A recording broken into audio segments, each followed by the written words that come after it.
La pala cayó a sus pies con un sonido seco, metálico, indigno. No la lanzaron con fuerza ni con cuidado, sino con la indiferencia que se usa para tirar un trapo viejo, un utensilio que ya no sirve, algo que ya cumplió su función y ahora estorba. Evaristo Talamantes, Roque la miró caer sobre la tierra que él mismo había aplanado 22 años atrás, cuando sus rodillas todavía no crujían al agacharse y su espalda no guardaba ese dolor sordo y persistente que ya era parte de él, como una cicatriz que nunca termina de cerrar. Era su pala. La habían traído de su cuarto, del rincón donde él la guardaba siempre, apoyada contra la pared de adobe junto a sus botas de trabajo, como si hubieran entrado a su habitación, tomado lo primero que encontraron y decidido que eso era todo lo que merecía llevarse de 22 años de vida entregada a esa tierra. Rodrigo Altamirano Cos estaba de pie en el umbral del portón principal de la hacienda El Venado, con los brazos cruzados y una sonrisa que no era de triunfo sino de aburrimiento, como si expulsar a un hombre de la única vida que había conocido fuera un trámite menor, algo que interrumpía su verdadera agenda del día.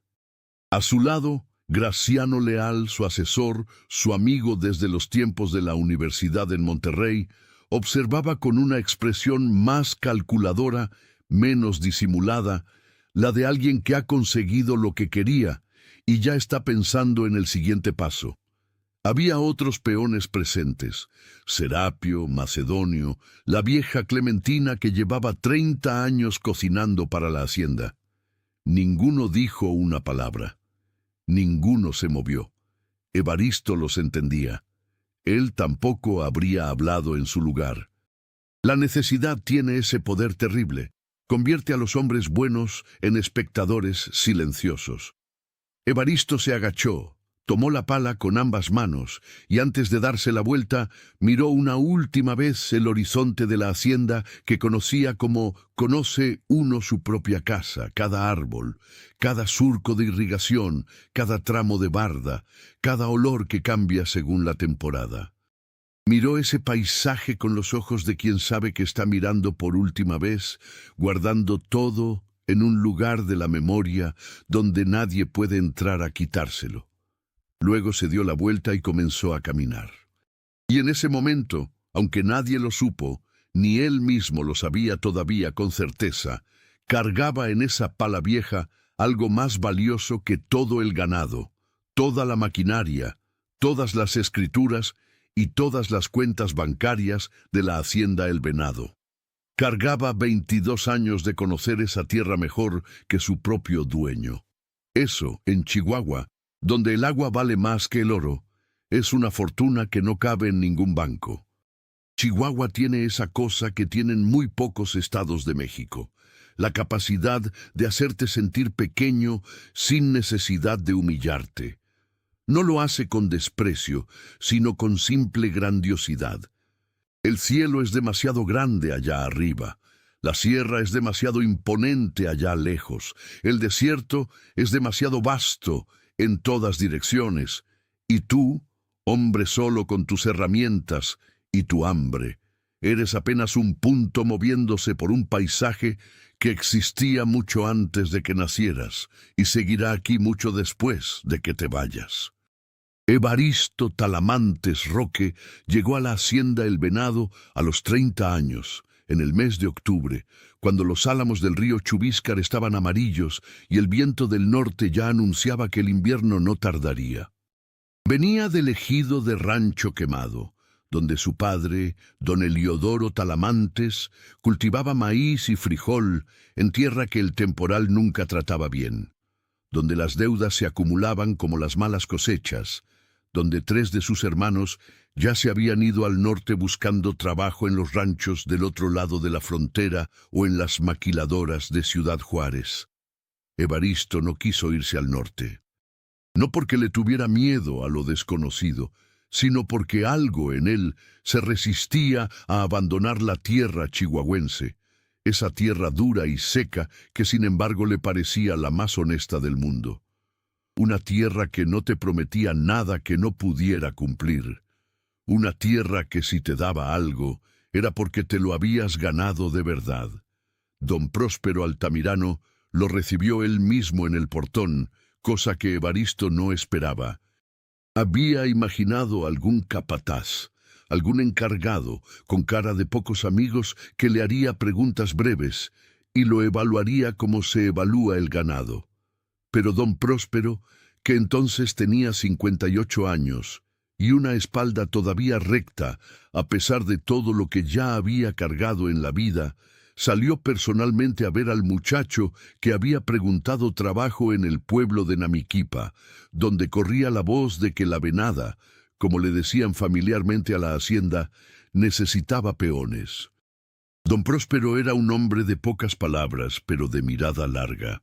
Miraba a la gente de la misma manera que miraba el cielo antes de una tormenta, buscando señales que no todo el mundo sabía leer.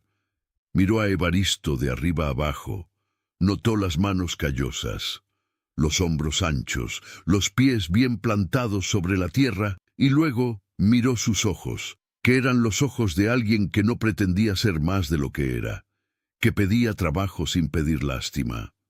—¿Sabes lo que es la siembra en temporal? —preguntó don Próspero. —Sí, señor, toda mi vida.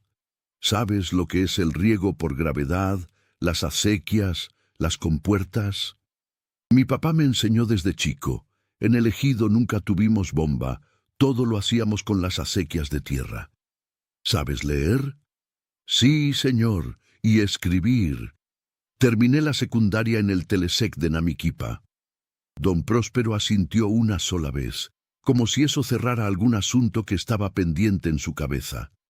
Aquí el trabajo es duro y el sueldo es justo, no más que eso. No se hacen favores ni se toleran flojeras. Si te enfermas, descansas. Si robas, te vas. Si trabajas bien, te quedas el tiempo que quieras. Eso es todo lo que pido, respondió Evaristo. Y eso fue todo. Sin contratos firmados, sin papeles, sin más palabras. Un apretón de manos que en Chihuahua vale más que cualquier documento. Así comenzó Evaristo Talamantes su vida en la hacienda El Venado, que era entonces una operación mediana pero bien llevada. 4.000 hectáreas de tierra entre agostadero y agricultura de riego, ganado de carne, algo de horticultura, la manzana en la parte alta de la sierra cercana. Don Próspero no era rico, a la manera de los empresarios de Chihuahua capital, esos que tenían rancho, como los norteamericanos de las películas, con helipuerto y alberca. Era rico a la manera antigua del norte, la riqueza de quien tiene tierra propia y la sabe trabajar, de quien no debe nada a nadie y duerme sin pesadillas. Los primeros meses fueron difíciles, no porque el trabajo fuera más duro de lo que Evaristo esperaba, sino porque la tierra era diferente a la del ejido donde había crecido. El ejido tenía tierras más oscuras, más fértiles, aunque escasas en agua. La hacienda tenía una combinación peculiar, suelos que en algunos tramos eran ricos y en otros eran pedregosos y aparentemente muertos, con variaciones que no se entendían fácilmente sin conocerlos de cerca. Y Evaristo se dedicó a conocerlos. Se dedicó con la misma seriedad con que uno se dedica a aprender un idioma nuevo. Caminando, observando, metiendo las manos en la tierra en distintos puntos, notando cómo cambiaba la humedad, cómo cambiaba el color, cómo respondían las plantas cuando se sembraba en un tramo versus otro, cómo se comportaba el agua cuando llovía, hacia dónde corría, dónde se estancaba, dónde desaparecía en la tierra con una rapidez sospechosa. Don Próspero notó ese interés. Y eso, en el viejo hacendado, era el mayor elogio posible. «Tienes buen ojo», le dijo una mañana, mientras los dos caminaban por el tramo del canal de irrigación sur que necesitaba reparación. «La tierra habla, don Próspero. Hay que saber escucharla». El viejo lo miró de costado, con algo que en su rostro estoico equivalía a una sonrisa. Mi padre decía lo mismo. Eso fue todo. Pero desde ese día, don Próspero empezó a incluir a Evaristo en conversaciones que no eran de peón, sino de encargado, explicándole las decisiones de riego, los ciclos de rotación, los problemas históricos de la tierra. Lo fue tratando, sin decirlo nunca con esas palabras, como al hijo que sí le habría gustado tener para heredarle el amor por la tierra, no solo las escrituras. El hijo que tenía, Rodrigo, había nacido tarde y de madre diferente. La primera esposa de don Próspero murió de cáncer cuando Rodrigo tenía 4 años, y don Próspero nunca volvió a casarse. Crió a Rodrigo solo, con la ayuda de Clementina y de las mujeres del rancho, y lo mandó a la escuela en Chihuahua capital, luego a Monterrey a estudiar administración de empresas, convencido de que el mundo moderno requería hombres con título universitario para manejar los negocios del campo. Lo que don Próspero no calculó fue que Monterrey también haría de Rodrigo un hombre de ciudad, con gustos de ciudad, con amigos de ciudad, con ideas de ciudad. Rodrigo regresaba a la hacienda en vacaciones con una impaciencia apenas disimulada, mirando el campo como turista, sin el amor visceral que solo da crecer ahí, arrodillarse en esa tierra desde niño, olerla después de la lluvia, sufrirla en sus sequías. En el 5.º año de Evaristo en la hacienda llegó Rosa Mendívil Bustamante, de Namiquipa, hija de un talabartero del pueblo que hacía sillas de montar y cinchas para los ranchos de la región. Rosa tenía 22 años y una risa que parecía física, que ocupaba espacio en el cuarto, que hacía que los demás quisieran también reírse sin saber bien de qué. Era menuda, morena clara, con trenzas largas y manos que siempre tenían algo en que ocuparse. Se conocieron en la fiesta de San Francisco Xavier, en Namiquipa, cuando Evaristo fue un domingo a visitar a unos primos y Rosa fue con sus hermanas al baile del atrio. No hubo romanticismo dramático ni elocuencia de parte de Evaristo, que era hombre callado y de gestos más que de palabras. Simplemente bailaron una pieza, luego otra, y al final de la noche ya estaban hablando como si se conocieran de toda la vida. Se casaron en el invierno de ese mismo año. Rosa se mudó a la hacienda, al cuarto que don Próspero le asignó a Evaristo cuando ascendió a encargado de irrigación, que era más amplio y tenía ventana con vista al huerto de manzanos. Los primeros 6 años de matrimonio fueron los más felices que Evaristo recordaría en toda su vida, con esa claridad luminosa con que se recuerda la felicidad que uno no supo nombrar mientras la estaba viviendo. Rosa convirtió aquel cuarto austero en algo parecido a un hogar verdadero, con sus macetas en la ventana, con su olor a guiso que llegaba desde temprano, con sus conversaciones que podían durar hasta las 11 de la noche, aunque los dos estuvieran agotados del trabajo. Cuando nació Aurelio, Evaristo sintió que el mundo había ganado en solidez, como si antes hubiera estado parado sobre terreno blando y ahora, de repente, la tierra bajo sus pies fuera roca firme. Aurelio creció entre los surcos y las acequias de la hacienda, siguiendo a su padre desde que aprendió a caminar con firmeza, haciendo las preguntas de los niños que quieren entender todo, absorbiendo sin saberlo los mismos conocimientos que su padre había acumulado a lo largo de los años. Evaristo le enseñaba con la misma paciencia con que don Próspero le había enseñado a él. No con clases formales, sino con la práctica, señalando, explicando mientras hacían, convirtiendo el trabajo en aprendizaje continuo. La vida, sin embargo, rara vez respeta los planes del hombre que se siente en equilibrio. Rosa comenzó a cansarse con una facilidad que no era normal para una mujer de 40 años. Un cansancio que no se iba con el descanso, que venía acompañado de una palidez que Evaristo notó primero en sus manos, luego en su cara, pero que tardó en mencionar porque Rosa era de las que no gustaban de llevar sus malestares al centro de la conversación. Cuando finalmente fueron al médico en Namiquipa, los mandaron a Chihuahua Capital. Y en Chihuahua Capital, el diagnóstico cayó como cae una pared: leucemia. No la curable, no la que responde bien al tratamiento. La otra. 18 meses desde el diagnóstico hasta el final. 18 meses en que Evaristo dividió su vida entre la hacienda y el hospital, entre el trabajo que necesitaba seguir haciendo para pagar los tratamientos y la cama de hospital donde Rosa luchaba con una dignidad que a él lo dejaba sin palabras. Don Próspero, en uno de sus gestos más generosos y menos anunciados, le adelantó 2 años de sueldo sin pedirle nada a cambio, solo diciéndole, con esa economía de palabras que era su manera: cuida a tu mujer, lo demás se arregla. Rosa murió en el mes de marzo, cuando los almendros de Chihuahua ya empezaban a florecer. Tenía 41 años, Aurelio tenía 11. Evaristo no lloró en el hospital ni en el velorio. Lloró solo, una noche, en el cuarto de la hacienda donde el olor de Rosa tardó semanas en irse de las sábanas y de las paredes, donde sus macetas seguían en la ventana, donde sus cosas seguían en los lugares que ella había elegido para ellas.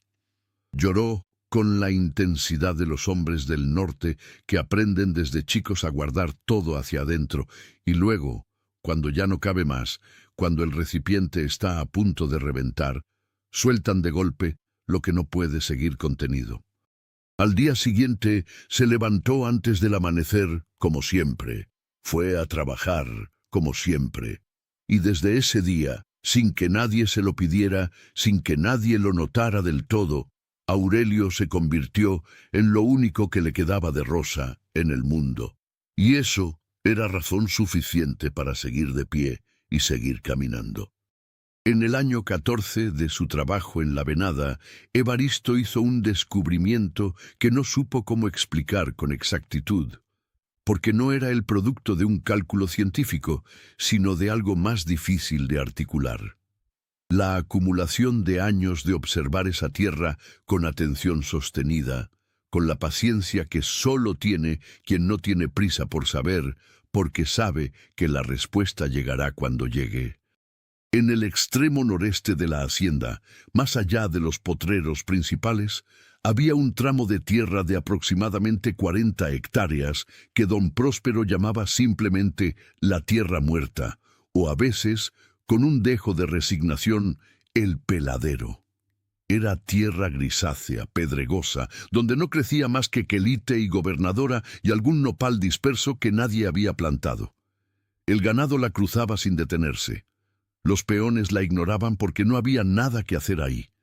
Don Próspero la tenía registrada en sus libros como tierra improductiva, sin ningún uso proyectado. Pero Evaristo, que llevaba años caminando cada rincón de la hacienda en sus rondas de irrigación, había notado algo que no encajaba con la explicación simple de tierra mala. Los nopales que crecían en ese tramo eran distintos a los nopales del resto de la hacienda. Más grandes, más verdes, con pencas más gruesas y turgentes, incluso en los meses más secos del año, cuando el resto de la vegetación sufría visiblemente la falta de agua. Los pichones, los cuervos, las liebres, los venados que bajaban de la sierra, todos tendían a concentrarse en ese tramo con una preferencia que no correspondía a la cantidad de alimento que había en la superficie. Y había otra cosa, más sutil. En las mañanas de diciembre y enero, cuando la escarcha era intensa en el resto de la hacienda, ese tramo noreste amanecía siempre un poco menos helado, como si algo desde abajo templara la superficie. Evaristo no era geólogo ni hidrogeólogo, nunca había estudiado ciencias de la tierra, pero era hombre de campo, y los hombres de campo del norte de México aprenden, de generación en generación, a leer las señales que da el agua bajo tierra. Las plantas que crecen con más fuerza en suelo seco, los animales que saben dónde hay humedad sin que nadie les enseñe, el comportamiento diferente de la escarcha, el color particular de ciertos minerales en la superficie que a veces indica estratos acuíferos en profundidad. Un día, en el año 14, mientras hacía la ronda del Canal Norte, Evaristo se desvió hacia el peladero y caminó hasta el centro de ese tramo ignorado.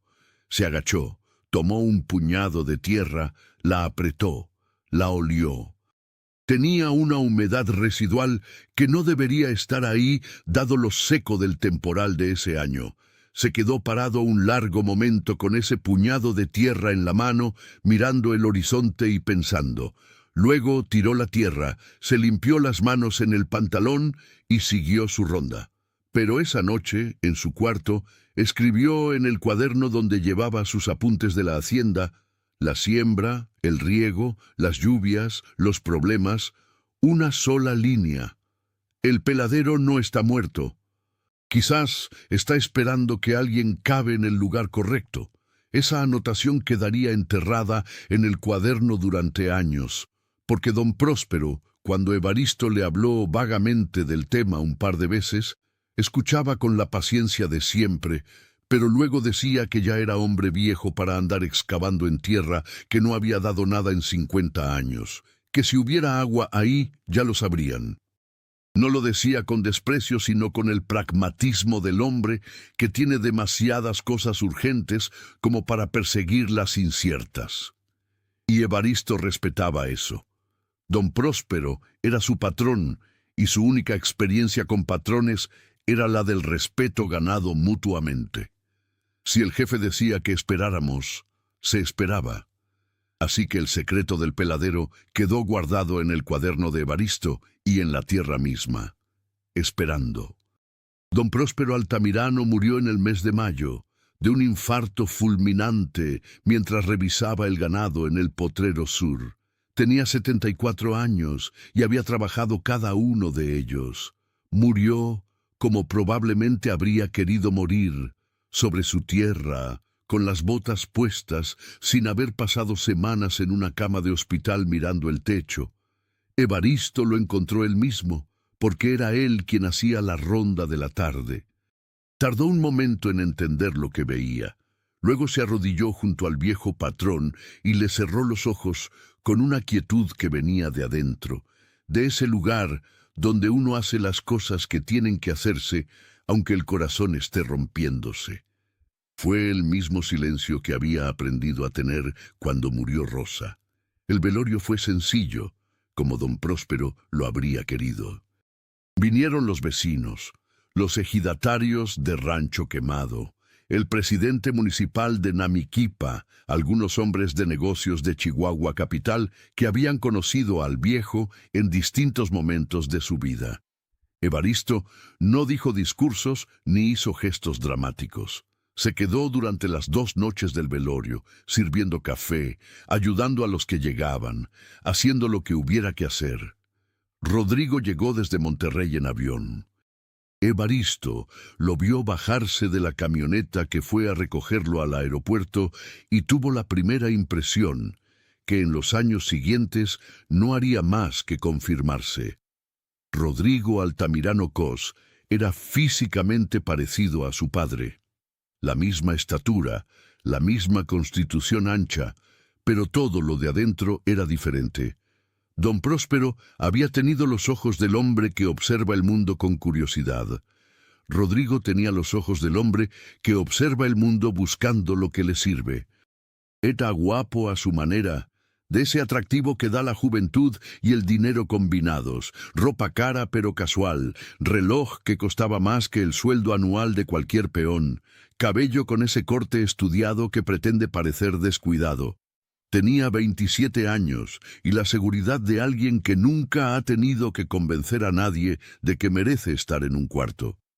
En el velorio, Rodrigo estrechó la mano de Evaristo con una brevedad que era casi grosería. Le dijo, «Gracias por todo lo que hiciste por mi padre», con la entonación de quien recita una fórmula, y siguió hacia el siguiente grupo de personas que esperaban saludarlo. Evaristo no lo juzgó en ese momento. Era el velorio de su padre. Quizás el dolor tenía distintas caras. Pero en las semanas que siguieron, cuando Rodrigo se quedó en la hacienda para hacerse cargo de la herencia, la realidad se fue dibujando con una claridad que era ya difícil de negar. Rodrigo Altamirano tenía planes. Llegó con ellos ya hechos, ya pensados, ya estudiados con Graciano Leal, su compañero de universidad, y ahora su asesor estratégico de negocios agropecuarios, que era básicamente alguien que había leído muchos artículos sobre agronegocios modernos, pero nunca había sembrado un surco en su vida.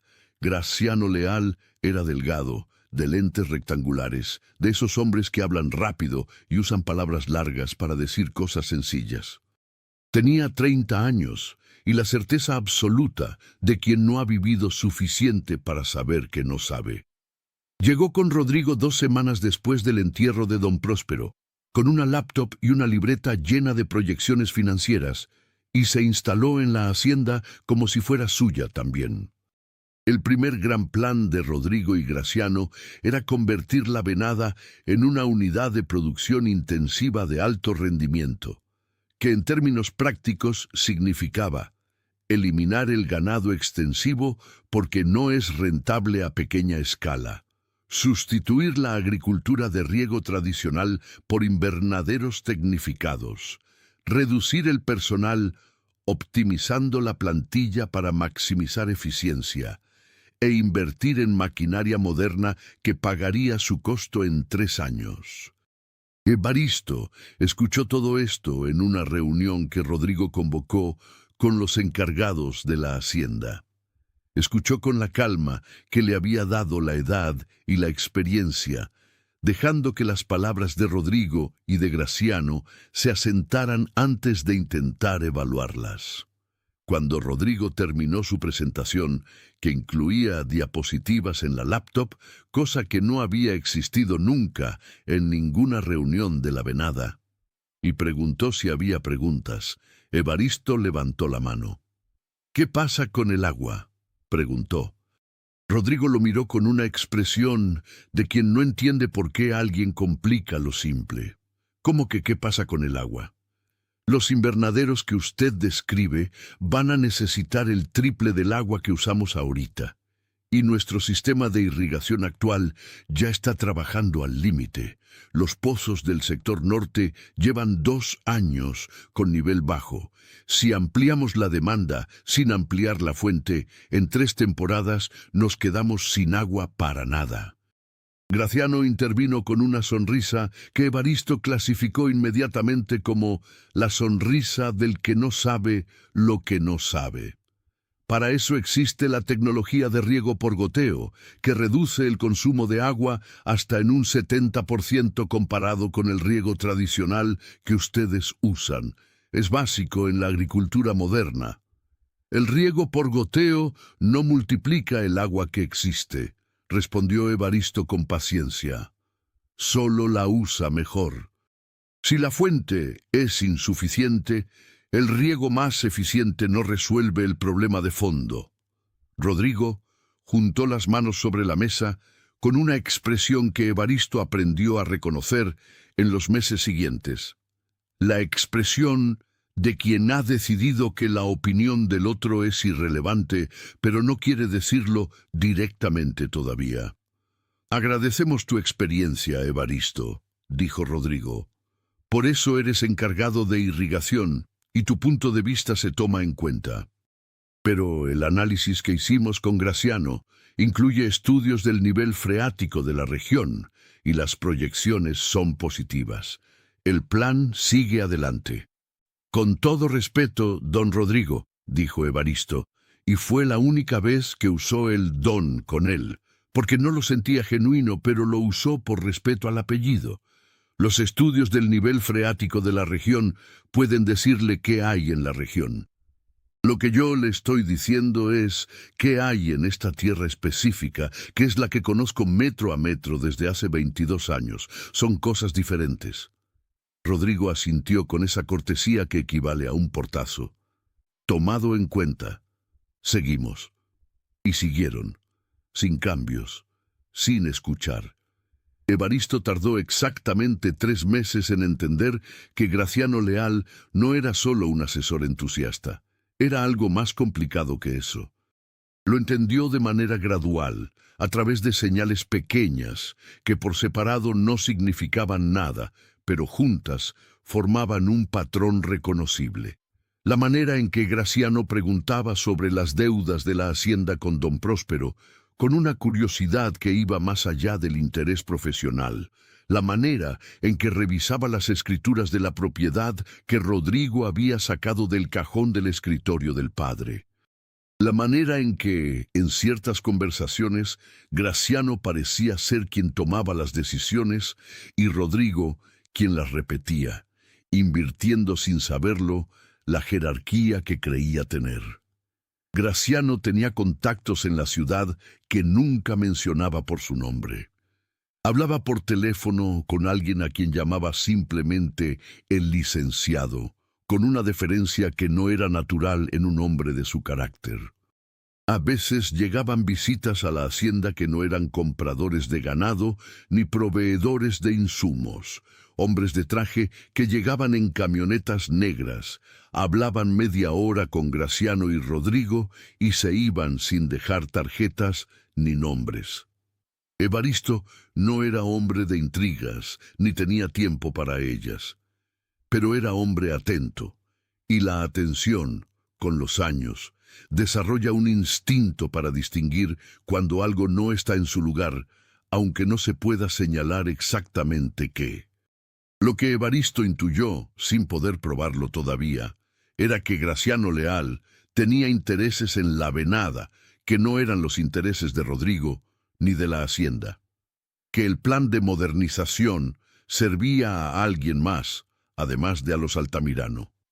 Que había algo en el valor futuro de esas tierras, en ese contexto de expansión agroindustrial que todos los analistas describían para el norte de Chihuahua, que a Graciano le convenía más de lo que convenía admitir. Pero Evaristo no dijo nada. No porque tuviera miedo, sino porque no tenía pruebas. Y en el norte, sin pruebas, un hombre que acusa a otro de engaño es simplemente un hombre que habla mal de su patrón. El plan de modernización de Rodrigo y Graciano comenzó a ejecutarse con la energía de los que no conocen los obstáculos porque nunca los han enfrentado. Llegaron los ingenieros para diseñar los invernaderos. Llegaron los vendedores de maquinaria de riego tecnificado. Llegaron los técnicos agrónomos contratados de Hermosillo, que tenían experiencia en el desierto de Sonora, pero no en la tierra específica de la Sierra Chihuahuense, que tiene sus propias reglas. Rodrigo empezó a optimizar la plantilla, que era la frase que usaba para decir que despidió a 3 peones de los más viejos, incluyendo a Macedonio, que llevaba 25 años en la venada y cuyas manos habían construido literalmente la mitad de los canales que hacían funcionar la hacienda.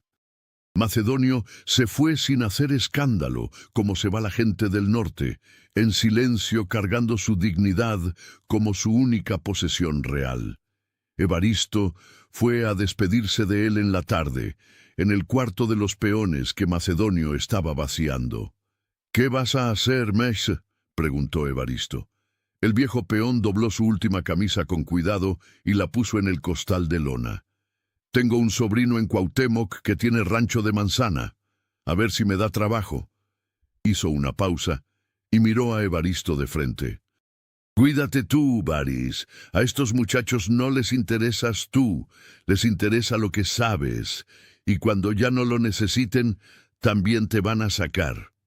Evaristo asintió sin responder, pero las palabras de Macedonio se quedaron en él. Los primeros invernaderos se instalaron en el sector este, en Tierra Buena. Funcionaron. Rodrigo y Graciano estaban satisfechos. El primer problema llegó cuando los ingenieros de riego calcularon el volumen de agua necesario para la segunda fase de invernaderos y confirmaron lo que Evaristo había advertido desde el principio. Los pozos existentes no alcanzaban. Graciano propuso perforar nuevos pozos. Los perforaron, encontraron agua, pero a mayor profundidad de lo proyectado y en menor volumen. El costo de la perforación se fue del presupuesto. Rodrigo empezó a hablar con los bancos. Y entonces llegó la primera sequía seria. Chihuahua tiene sequías cíclicas que los viejos conocen y para las que se preparan. Don Próspero había construido su sistema de manejo del agua precisamente pensando en los años secos. Reservorios, rotación de cultivos, ganado que podía moverse a zonas con más agostadero, diversificación que amortiguaba los golpes del temporal. Era un sistema que Evaristo conocía perfectamente y que había mantenido funcionando durante 12 años. Pero Rodrigo y Graciano lo habían desmantelado parcialmente en el proceso de modernización. Los reservorios no habían sido llenados antes del temporal seco, porque Graciano había calculado que el riego tecnificado reducía la necesidad de almacenamiento. El ganado extensivo había sido vendido, eliminando esa fuente de ingresos alternativa. La diversificación de cultivos había sido reemplazada por la apuesta concentrada en los invernaderos. Cuando la sequía llegó, la venada estaba más vulnerable que nunca, y en ese momento de vulnerabilidad, Rodrigo buscó a Evaristo. Evaristo fue convocado al despacho del patrón, el mismo despacho donde don Próspero había tenido su escritorio de nogal, que Rodrigo había reemplazado por uno de acero y vidrio que parecía de oficina corporativa. En una tarde de septiembre, cuando el calor todavía pegaba, pero ya se sentía en el viento la primera insinuación del otoño que vendría. Rodrigo estaba sentado en su silla nueva, con Graciano de pie junto a la ventana, mirando hacia afuera con esa actitud estudiada de quien finge no prestar atención, pero en realidad no pierde una palabra. «Evaristo, necesitamos soluciones para el agua», dijo Rodrigo directamente. «Los técnicos dicen que los pozos actuales no van a aguantar el próximo ciclo si el temporal sigue así. ¿Qué propones?». Era la primera vez en meses que Rodrigo le pedía una propuesta en lugar de simplemente informarle una decisión ya tomada. Evaristo lo notó. Notó también que venía de la necesidad, no del respeto, pero decidió que eso no importaba si la oportunidad era real. «Don Rodrigo», dijo Evaristo, «hace años le mencioné a su papá algo sobre el sector noreste, el que ustedes llaman el peladero. Tengo la convicción, basada en años de observar esa tierra, de que hay un acuífero significativo en esa zona, probablemente a profundidad entre 20 y 40 metros. Si se hiciera una perforación de exploración en el punto que yo marcaría, creo que encontraríamos agua suficiente para cambiar completamente el panorama de la hacienda». Graciano giró desde la ventana con una expresión que quería ser de análisis, pero era de impaciencia. «¿En el peladero?», dijo. «Evaristo, ese tramo ha estado ahí 50 años sin dar nada. Los estudios de la región no muestran nada especial en esa zona». «Los estudios de la región son estudios de la región», respondió Evaristo, repitiendo casi exactamente lo que había dicho meses antes. «Lo que yo les estoy diciendo viene de observar ese tramo específico durante más de 8 años. La vegetación no miente, los animales no mienten, la temperatura superficial no miente. Eso no es geología», dijo Graciano. «Eso es intuición de campesino». Evaristo lo miró directamente, no con agresión, sino con la calma del hombre que sabe exactamente quién es y no necesita defenderlo. La geología fue intuición de campesino durante miles de años, antes de que alguien le pusiera nombre. El agua que tienen en su ciudad llegó porque alguien, en algún momento, cavó donde su instinto le dijo que había que cavar. Yo no le pido que me crea a mí. Le pido que mande a hacer una perforación de exploración. Si no hay nada, no pierden más que el costo de la perforación. Si hay lo que yo creo, cambian el futuro de esta hacienda. Rodrigo tamborileó los dedos sobre el escritorio de vidrio. ¿Cuánto costaría esa perforación? Para una exploración hasta 40 metros, con el equipo que tiene el señor Bulmaro de Namiquipa, unos 40.000 pesos. Quizás menos. Rodrigo miró a Graciano. Graciano hizo un gesto sutil, casi imperceptible, de negación con la cabeza. No está en el presupuesto del trimestre, dijo Rodrigo. Con los problemas que tenemos en los pozos actuales, no podemos invertir en una exploración que puede no dar resultados. Ya tenemos suficiente incertidumbre. Don Rodrigo, esa incertidumbre se resuelve antes de que llegue peor, insistió Evaristo. Si el próximo temporal sigue seco y los pozos bajan más, no van a tener margen para explorar nada. Ya te dije que no está en el presupuesto. El tono de Rodrigo cambió con esa precisión con que cambian los tonos cuando la conversación ha terminado, pero nadie lo ha dicho todavía. Gracias por el input, Evaristo. Vamos a considerar opciones. Evaristo se fue del despacho sabiendo que no considerarían nada, o quizás sí, pero sin él. Lo que no sabía todavía era cuánto tiempo le quedaba. 3 semanas después de esa conversación, Graciano Leal hizo lo que llevaba meses planeando. Todo empezó con una acusación que en su sencillez era perfecta. Dijeron que Evaristo había estado desviando agua del sistema de irrigación principal hacia un pequeño huerto que él mantenía junto a su cuarto. Un huerto donde crecía chile, tomate, cilantro, una pequeña milpa que Rosa había empezado cuando llegaron y que Evaristo había seguido cultivando como manera de seguir cerca de ella. El huerto existía. El agua que lo irrigaba también venía de la hacienda. Eso siempre había sido así. Don Próspero lo sabía. Lo había permitido siempre como parte de las condiciones informales de trabajo, la misma manera en que los peones podían usar leña de la hacienda para cocinar, podían ordeñar una vaca para consumo propio, podían tomar verdura del huerto principal para sus cocinas. Era la tradición del rancho, que no estaba escrita en ningún lado, porque nunca había necesitado estarlo.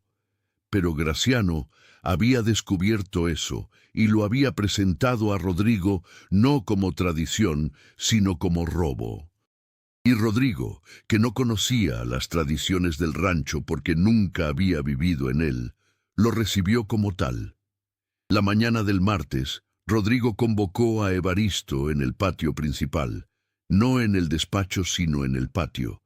Ante los demás peones que estaban comenzando sus faenas del día, Evaristo notó inmediatamente que el escenario era intencional, que Rodrigo necesitaba audiencia. «Evaristo Talamantes», comenzó Rodrigo con esa formalidad del que ha ensayado lo que va a decir. «Es de nuestro conocimiento que llevas tiempo usando agua de la hacienda de manera no autorizada para riego personal. Eso constituye robo de recurso de la empresa». Evaristo lo miró sin parpadear. «Ese huerto lleva 17 años en ese lugar», dijo. Don Próspero lo sabía y nunca puso objeción. Era costumbre del rancho, como todas las que usted ha estado cambiando desde que llegó. «Mi padre ya no está», dijo Rodrigo, «y yo soy el dueño de esta hacienda. Las costumbres que él permitía no son mis costumbres si yo decido que no lo son». «Me está acusando de robo». «Te estoy diciendo que lo que hacías ya no es aceptable». «¿Me está acusando de robo?», repitió Evaristo. Y esta vez no era una pregunta, sino una clarificación.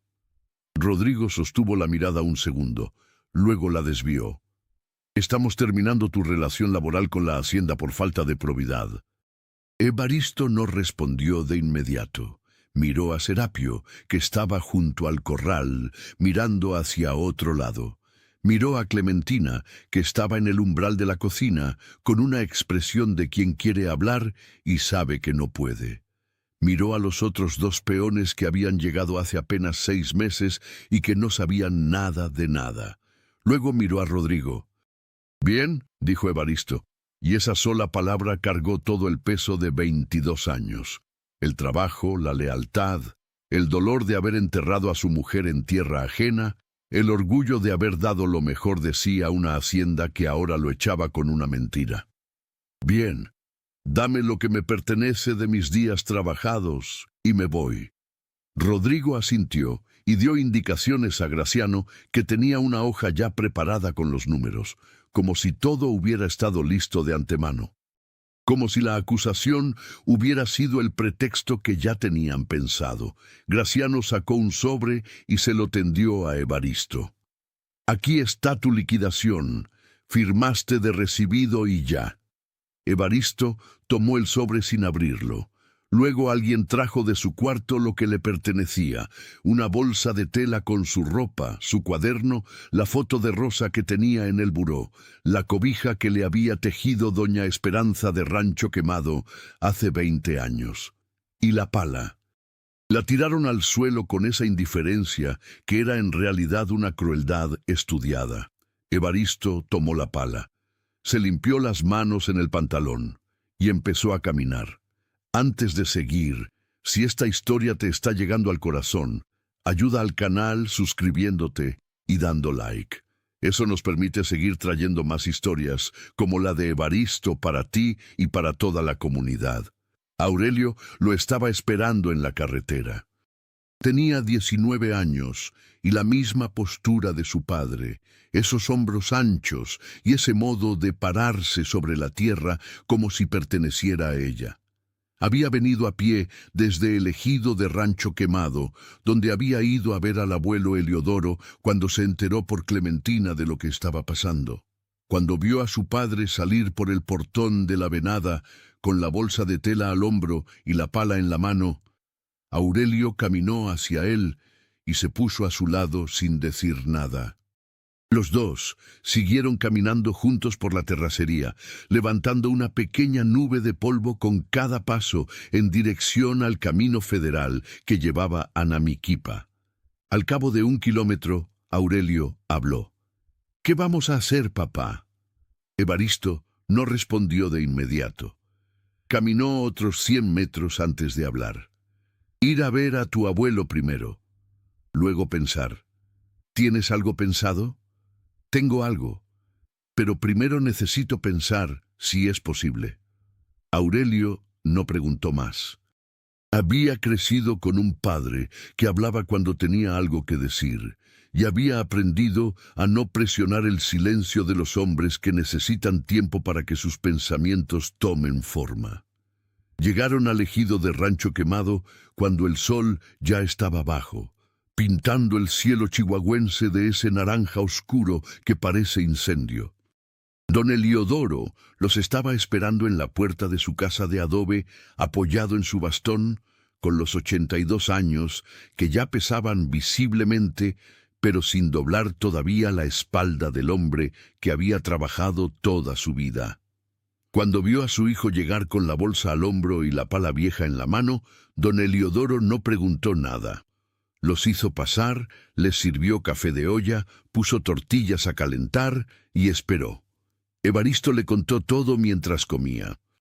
Lo de la acusación, lo de la expulsión, lo de los años anteriores con Rodrigo y Graciano, lo de sus advertencias sobre el agua que nadie escuchó. Don Heliodoro escuchó todo sin interrumpir, asintiendo con esa cadencia lenta del hombre que ya ha visto muchas veces en la vida cómo el poder aplasta a los buenos y sabe que no sirve de nada indignarse por ello, que lo único que importa es qué hace uno después. Cuando Evaristo terminó, don Heliodoro tomó su taza de café entre las dos manos y miró hacia la ventana. «¿Y esa tierra del peladero que me contaste hace años?», preguntó el viejo, porque el padre recuerda lo que el hijo ha dicho, aunque hayan pasado 8 años. Evaristo lo miró con sorpresa. «¿Te acuerdas de eso? ¿Me acuerdas de todo lo que me cuentas sobre la tierra?», dijo don Heliodoro simplemente. «Eso lo aprendí de mi padre, y él de su padre. El que conoce la tierra no se equivoca cuando dice que hay agua. Evaristo tuvo que mirar hacia otro lado. porque escuchar a su padre de 82 años decirle eso, con esa certeza tranquila, con esa fe que no necesitaba argumentos, después de un día como el que había tenido, lo acercó a un borde emocional que no quería cruzar delante de su hijo. Se aclaró la garganta, bebió un sorbo de café. «Hay un tramo del ejido», dijo por fin, «del lado que colinda con la Venada, en el sector noreste. Tierra que nadie ha reclamado porque no parece buena. Quiero saber si el comisariado ejidal me dejaría trabajarla». «¿Para qué?» «Para cavar». El comisariado ejidal de Rancho Quemado era Silvino Espino, hombre de 60 años con cara de cuero repujado y el carácter calmado de quien ha vivido suficiente para no apresurarse en nada. Conocía a la familia Talamantes desde siempre, había conocido a don Heliodoro desde joven, había visto crecer a Evaristo. No era amigo íntimo, pero era de esa categoría de personas que en los pueblos pequeños vale más que los amigos. Era hombre de confianza reconocida. Evaristo fue a verlo al tercer día de estar en Rancho Quemado. Se presentó en la casa de Silvino por la mañana con la formalidad que corresponde a una petición seria, con respeto, sin apresurarse, explicando lo que buscaba. El tramo que Evaristo tenía en mente era una franja de terreno ejidal de aproximadamente 15 hectáreas que colindaba con el extremo noreste de la Venada. Tierra que nadie había pedido porque no parecía productiva, que en los registros del ejido aparecía simplemente como terreno de agostadero no explotado. Pero Evaristo sabía algo que los registros no decían. Ese tramo estaba exactamente en el mismo eje geológico que el peladero de la Venada que él había observado durante 8 años. La misma formación, la misma topografía sutil, los mismos nopales de pencas gruesas, los mismos indicios de humedad subsuperficial que no correspondían a lo que había en la superficie. Si el acuífero que él suponía existía era real, no terminaba en la línea de las escrituras de la Venada, seguía hacia el noreste, seguía, posiblemente, hacia el terreno ejidal. Silvino escuchó todo esto con sus manos apoyadas en las rodillas y los ojos cerrados a medias, que era su manera de prestar atención completa. «¿Quieres una cesión de uso?», preguntó cuando Evaristo terminó. «Si fuera posible, sí. No pido posesión, solo uso, para excavar un pozo de exploración». Silvino asintió despacio.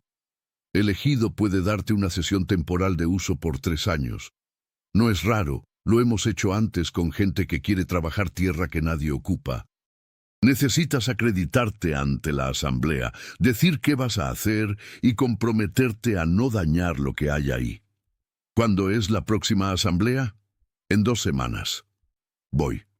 Pero en la reunión con Silvino apareció algo que Evaristo no había esperado. Cuando el comisariado sacó los documentos del registro ejidal para revisar la situación del tramo que Evaristo pedía, encontró un papel viejo, doblado, metido entre los folios del libro de registro de 1987, que nadie había revisado en décadas. Era un acuerdo de colindancia firmado entre el ejido de Rancho Quemado y la hacienda El Venado, con fecha de 1974, donde don Cástulo Altamirano, el padre de don Próspero, el abuelo de Rodrigo, cedía al ejido el uso de agua subterránea del sector noreste de la hacienda, a cambio de que el ejido cediera a la hacienda el paso por el camino de terracería del sur. Un acuerdo firmado en papel membretado, con testigos, pero nunca registrado ante el Registro Agrario Nacional. Lo que esto significaba, en términos prácticos, era que si el agua subterránea del sector noreste existía, el acuerdo de 1974 reconocía que el ejido tenía derechos históricos sobre ella. Un acuerdo que don Próspero quizás ni sabía que existía y que Rodrigo, desde luego, no conocía. Silvino y Evaristo se miraron sobre la mesa llena de papeles.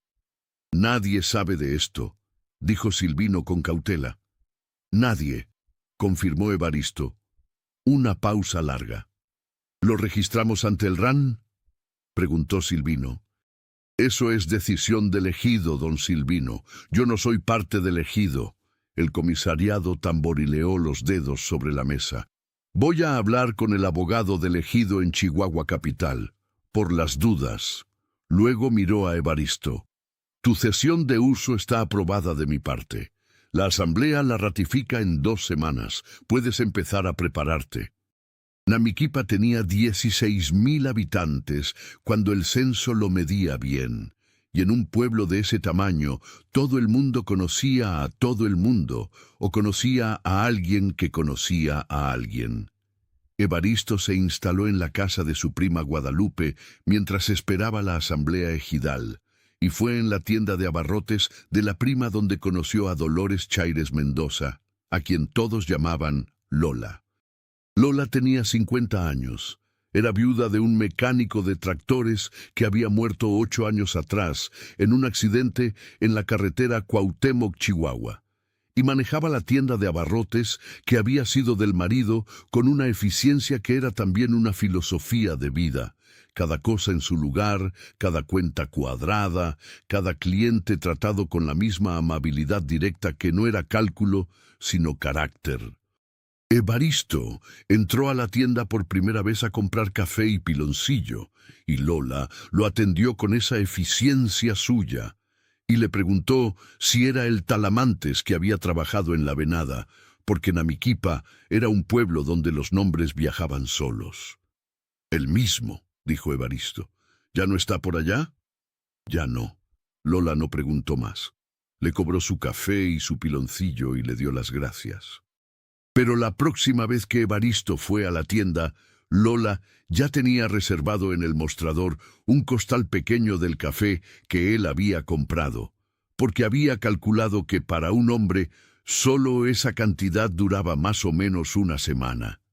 Era ese tipo de mujer, la que no pregunta qué necesitas, sino la que observa y ya lo tiene listo. Evaristo la fue conociendo de visitas cortas, de conversaciones que empezaban con el precio del azúcar y terminaban en temas más sustanciales, de ese modo paulatino en que las personas solitarias que no tienen prisa para nada construyen los afectos que les quedan. No fue un romance inmediato ni espectacular, fue algo más parecido a lo que sucede entre los ríos del norte cuando el temporal los llena, lento, paciente, inevitable. Aurelio notó el cambio en su padre sin decir nada al principio. Lo notó en que Evaristo se peinaba antes de ir a la tienda, cosa que antes no hacía. Lo notó en que regresaba con un color distinto en la cara, no exactamente alegría, sino algo más modesto que la alegría. La recuperación de un interés en el mundo que la expulsión de la venada había amenazado con apagar. Una tarde, cuando regresaba de la tienda, Aurelio le dijo simplemente: «Parece buena persona, doña Lola». Evaristo lo miró de reojo. «¿Lo es? Mamá también era buena persona». «Lo sé». «Esas dos cosas no se pelean», dijo Aurelio con la sabiduría llana de los jóvenes que han crecido con pérdidas. Evaristo asintió, no dijo más. Pero esa noche durmió más tranquilo de lo que había dormido en mucho tiempo. La asamblea ejidal de Rancho Quemado se reunió un martes por la tarde en el salón de usos múltiples del ejido, que era una construcción de bloc sin pintar donde cabían 50 personas apretadas y donde el ventilador del techo no funcionaba desde hacía 2 años. Había 43 ejidatarios presentes, más algunas esposas y algunos hijos adultos que venían a escuchar. Silvino Espino presentó la solicitud de Evaristo con brevedad y claridad. Evaristo habló durante 20 minutos, explicando lo que creía que había en el subsuelo del tramo noreste, sus razones para creerlo, lo que pensaba hacer, el compromiso que asumía. Las preguntas fueron directas, como son directas las personas del norte cuando quieren entender algo. «¿Y si no encuentras nada?», preguntó un ejidatario de cara curtida. Me regreso sin haber hecho daño a nadie y el terreno queda igual que estaba. ¿Tienes dinero para cavar hasta 40 metros? Preguntó otro. Tengo suficiente para empezar, y si hay que buscar más, lo buscaré. Vas a usar maquinaria. Voy a empezar a mano. Si llego a un punto donde la maquinaria sea necesaria y yo pueda pagarla, la uso. Si no, sigo a mano. Hubo un silencio donde la gente procesaba lo que acababa de escuchar.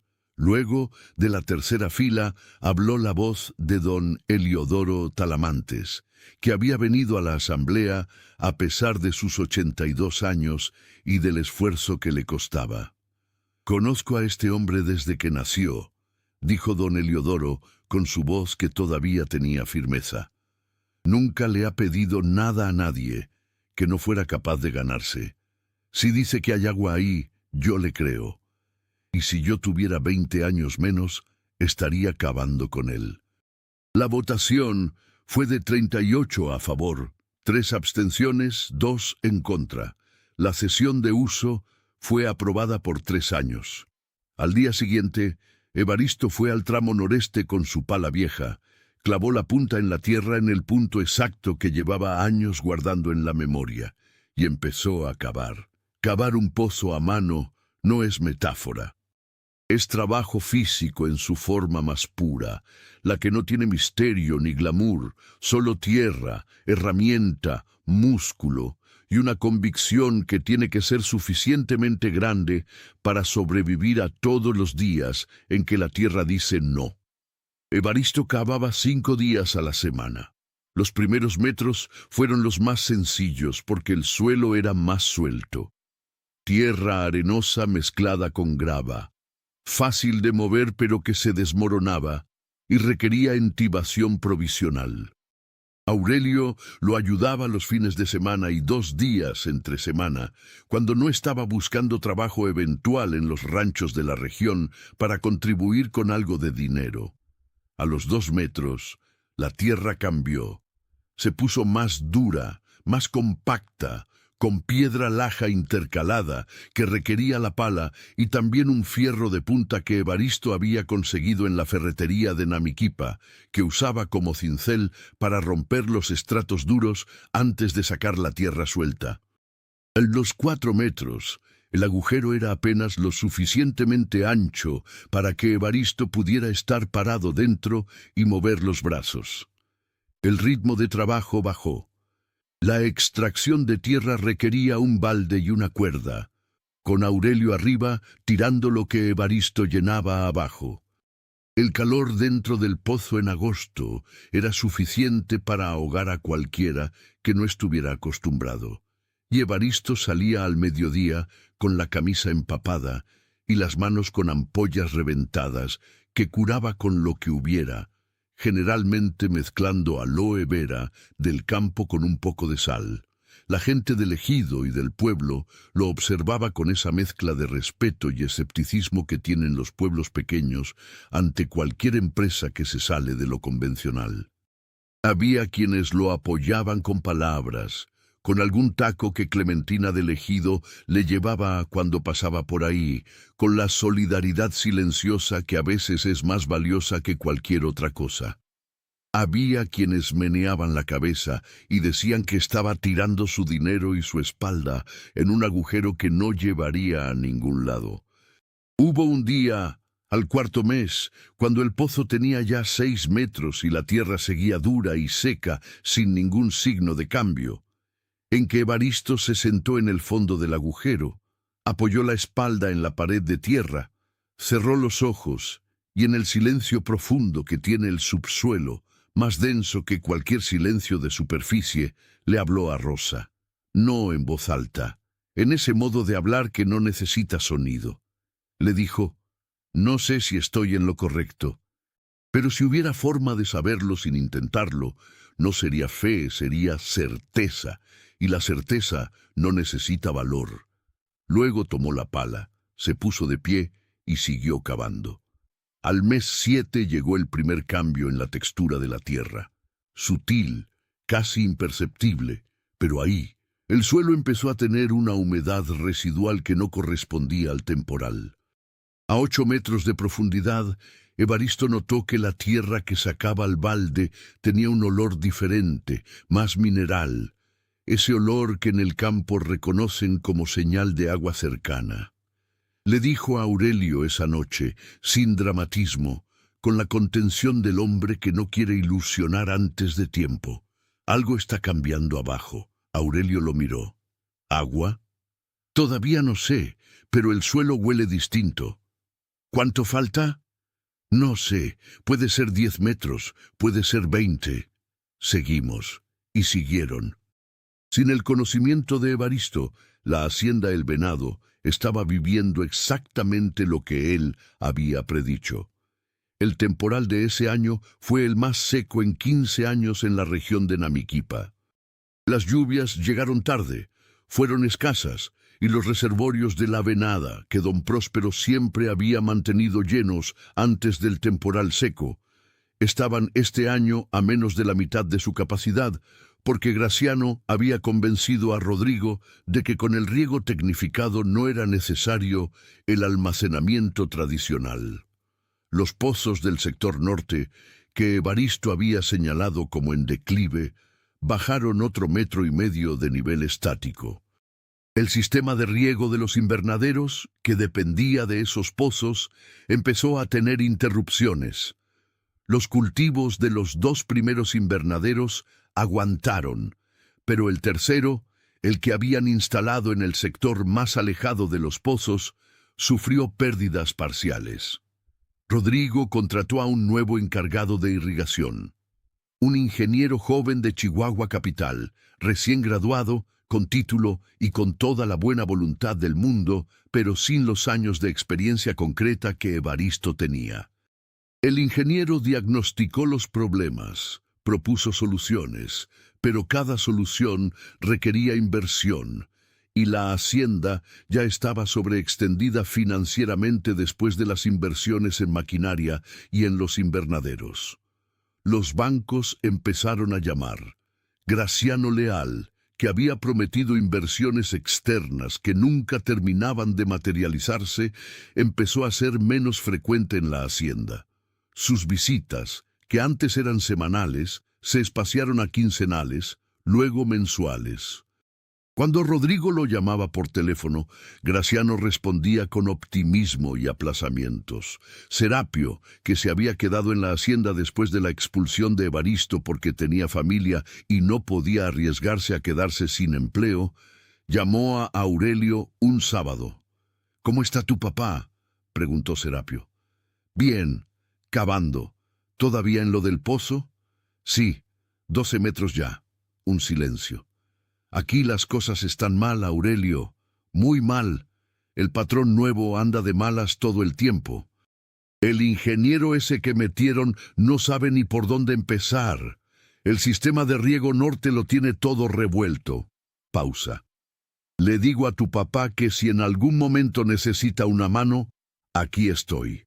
En el 10º mes del pozo, cuando el agujero tenía ya 14 metros, y Evaristo empezaba a sentir en las rodillas y en la espalda el costo acumulado de ese trabajo, llegó a Rancho Quemado un hombre que nadie esperaba. Se llamaba Valentín Orozco Pacheco, ingeniero hidrogeólogo de 45 años, originario de Chihuahua capital, que trabajaba para una consultoría privada de recursos hídricos.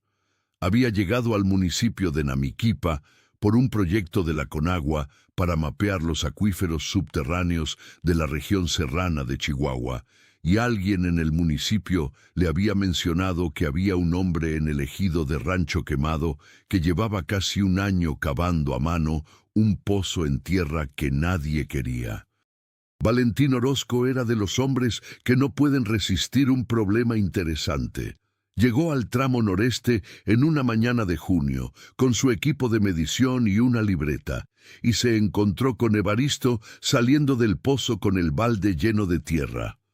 «¿Ustedes Talamantes?», preguntó el ingeniero. «Soy yo».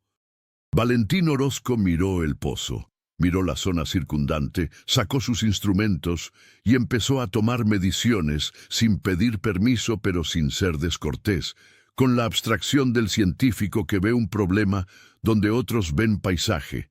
Midió, anotó, caminó el perímetro, tomó muestras de la tierra que Evaristo había sacado del pozo en distintas profundidades. Luego se agachó junto al borde del pozo y miró hacia abajo durante un buen rato. Cuando se incorporó, miró a Evaristo con una expresión difícil de clasificar. Era mezcla de asombro profesional y algo parecido a la admiración que se siente ante la coincidencia perfecta entre la intuición y la ciencia. ¿Usted estudió hidrología?, preguntó. Solo la primaria y la secundaria. ¿Alguien le dijo que aquí había agua? Nadie. Lo vi yo solo. 8 años observando esta tierra. El ingeniero Valentín Orozco asintió despacio, con esa asentida de quien acaba de recibir una confirmación que no esperaba necesitar.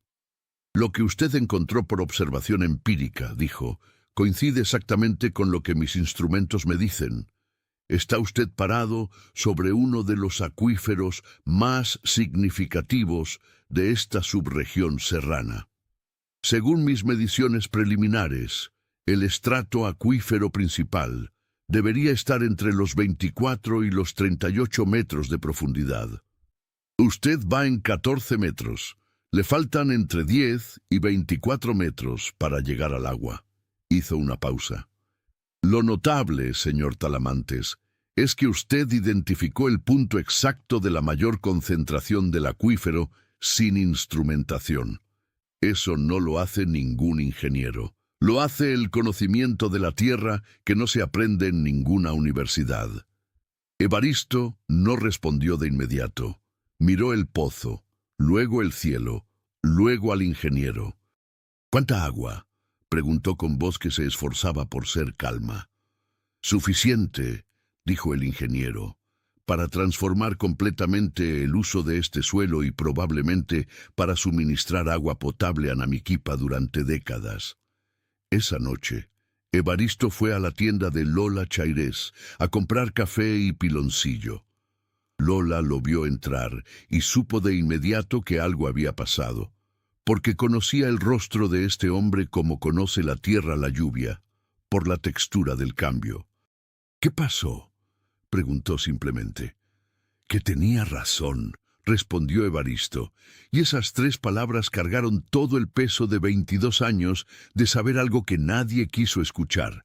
Lola lo miró un momento, luego dio la vuelta al mostrador y sin decir nada le puso la mano en el brazo, ese gesto sencillo de los que saben cuándo las palabras sobran. El segundo año fue el más duro económicamente. La liquidación que Evaristo había recibido de la venada era suficiente para vivir con modestia durante 6 u 8 meses. Para el mes 10 ya había gastado la mayor parte en el material de entibación del pozo, en la renta de la habitación en casa de su prima, en los gastos básicos. Aurelio conseguía trabajo eventual, pero era trabajo de temporada y no alcanzaba para todo. Evaristo fue al banco de Namiquipa a pedir un crédito. El banco pidió garantías. Evaristo no tenía propiedades que ofrecer como garantía.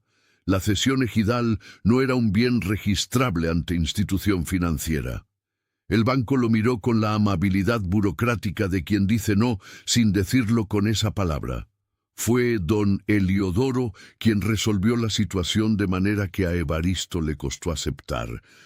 El viejo fue a Namiquipa, entró al banco cargando su bastón, puso sobre el escritorio del gerente los papeles de su pequeña parcela del ejido de Rancho Quemado, la parcela que había trabajado toda su vida y que era su único bien real en el mundo, y dijo que la ponía como aval por su hijo. «Don Heliodoro no», dijo Evaristo cuando se enteró. «Ya está hecho», respondió el viejo con la finality del patriarca que no admite discusión. «Si el pozo no da nada, usted pierde su tierra». «Si el pozo no da nada», dijo don Heliodoro, «entonces yo me equivoqué en todo lo que le enseñé sobre la tierra, y a mi edad No me queda tiempo para equivocarme en cosas importantes. Evaristo tuvo que mirar hacia otro lado por segunda vez en su vida, delante de su padre.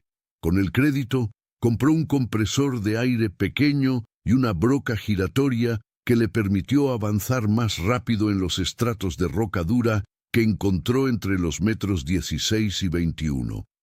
El frío del invierno chihuahuense hizo el trabajo insoportable en algunos días. Bajo tierra, la temperatura baja dramáticamente cuando el suelo se congela en la superficie. Pero también trajo algo inesperado. En los días más helados, cuando el resto del campo estaba cubierto de escarcha, el perímetro del pozo mostraba una humedad condensada que no podía venir más que de abajo. El agua estaba más cerca. Aurelio se convirtió en el compañero inseparable de esos meses. Trabajaba junto a su padre con una seriedad que ya no era la de un muchacho ayudando a su papá, sino la de un hombre que ha entendido para qué sirve el trabajo. Aprendió a leer los estratos de la tierra, a distinguir los tipos de roca, a calcular la cantidad de tierra que se extraía por día y proyectar el avance, a manejar el compresor y la broca sin desperdiciar energía ni dañar las paredes del pozo. Una tarde, mientras los dos trabajaban en silencio en el fondo del pozo, Aurelio usando la broca, Evaristo sacando la tierra suelta con la pala, Aurelio dijo de repente: «Papá, ¿te arrepientes?». Evaristo siguió cavando unos segundos antes de responder. «¿De qué?». «De haber pasado 22 años en la venada, con gente que al final te trató como basura». Evaristo se detuvo, apoyó la pala en la pared del pozo y miró a su hijo en la penumbra del fondo. «No», dijo, «porque esos 22 años son exactamente lo que necesitaba para saber que aquí hay agua. Si hubiera estado en otro lado, en otro rancho, con otra tierra, nunca habría aprendido lo que aprendí. La ingratitud de ellos no borra lo que la tierra me enseñó. Y lo que la tierra me enseñó, nadie me lo puede quitar».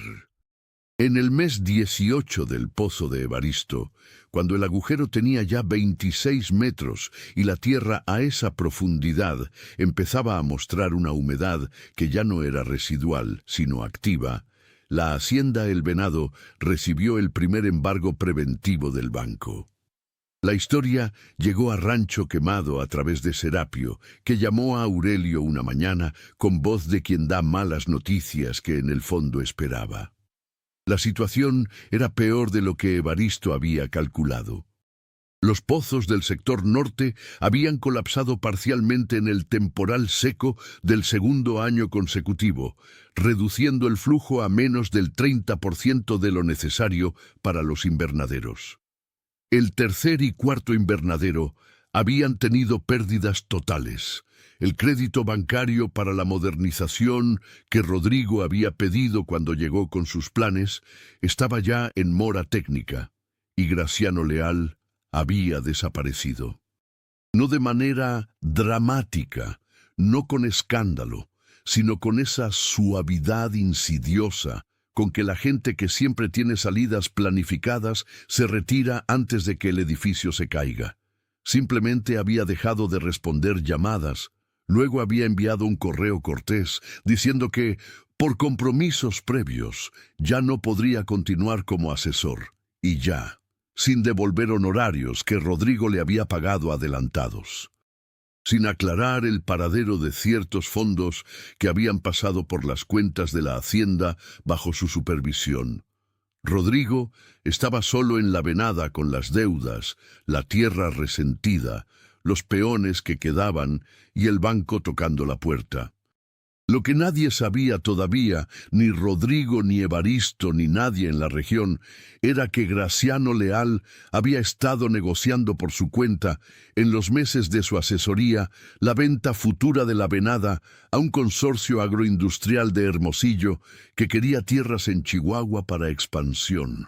Había prometido a ese consorcio que la hacienda estaría disponible a precio de remate cuando los Altamirano no pudieran pagar sus deudas, y había cobrado una comisión anticipada por esa gestión.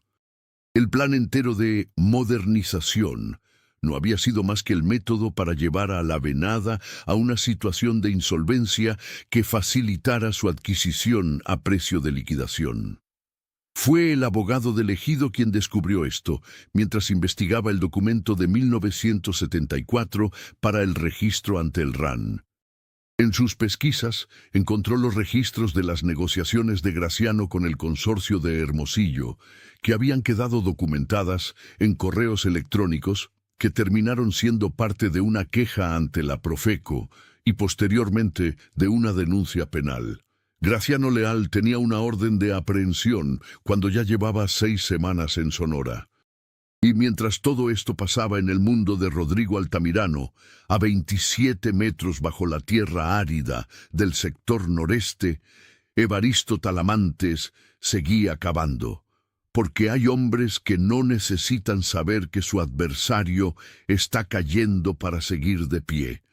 Siguen de pie simplemente porque es lo que hacen. Si te está llegando esta historia, dale like al video y deja un comentario. Eso le dice al canal que historias como la de Evaristo merecen seguir llegando a más personas. El tercer año comenzó con el pozo en los 27 metros y Evaristo con la espalda que ya no era la de antes. No era enfermedad, era el costo natural del trabajo sostenido. Las vértebras lumbares que habían cargado 22 años de campo y ahora cargaban también el esfuerzo de la excavación. Algunos días se levantaba con un dolor que tardaba media hora en ceder, y esos días Aurelio lo veía tomarse el café de pie, apoyado en la mesa, sin quejarse, esperando que el cuerpo decidiera cooperar. El ingeniero Valentín Orozco había seguido visitando el pozo periódicamente como parte de su mapeo regional, y en cada visita actualizaba sus cálculos. En el mes 22º, con el pozo en 31 metros, Valentín hizo una medición nueva y llamó a Evaristo a su camioneta para mostrarle los resultados. «Estamos muy cerca», dijo el ingeniero, mostrándole la pantalla de su laptop donde aparecía una representación tridimensional del subsuelo. El estrato acuífero principal, en este punto específico, debería estar entre 34 y 37 metros. Con lo que veo en las mediciones de ayer, yo apostaría por 34. Evaristo miró la pantalla con los ojos entrecerrados, leyendo los números con la atención del hombre que no domina los gráficos de la ciencia, pero entiende lo que significan. «¿Qué tan grande es ese acuífero?», preguntó. «¿En términos de volumen?». Valentín escribió algo en el teclado. «Según las proyecciones actualizadas, estamos hablando de un acuífero de baja profundidad con recarga natural desde la sierra. No es el más grande de Chihuahua, pero en términos de caudal sostenible podría producir entre 500 y 800 litros por minuto de manera permanente». Pausó. «Para que tenga contexto, un rancho de producción agrícola intensiva consume entre 100 y 200 litros por minuto. La Conagua considera que un volumen así, si se gestiona bien, puede abastecer agua potable a una población de entre 15 y 20 mil personas». Evaristo no dijo nada durante un buen rato. «Y yo lo encontré con la pala», dijo por fin. «Usted encontró el lugar», dijo Valentín. «La pala fue el instrumento. El instrumento es lo de menos. Lo difícil siempre es saber dónde». Era martes. Evaristo lo recordaría siempre como martes, porque había algo en el día de la semana que se le grabó junto con todo lo demás. El mes de agosto, el tercero del tercer año, con el temporal que había llegado generoso ese año, y que llenaba los cerros de verde y olía a tierra mojada desde lejos. Estaban en 33 metros y medio. El pozo ya no era el agujero solitario del inicio. Tenía entibación de madera en los primeros 20 metros, tubería provisional en los intermedios, un sistema de polea de metal que Aurelio había soldado con ayuda de un soldador amigo de Serapio que vino expresamente a instalarlo. Habían llegado también 2 hombres del ejido, que se habían sumado a los turnos de excavación en los últimos 2 meses, no por pago. No había dinero para pagarlos, sino porque ya era el pozo de todos, el pozo de Rancho Quemado, el pozo de Evaristo Talamantes, que ya formaba parte de la narrativa del ejido. Ese martes, Evaristo bajó al fondo solo. Era su costumbre cuando estaban cerca de algún cambio. Quería sentirlo él primero, solo, sin testigos, en ese diálogo privado que tenía con la tierra desde siempre.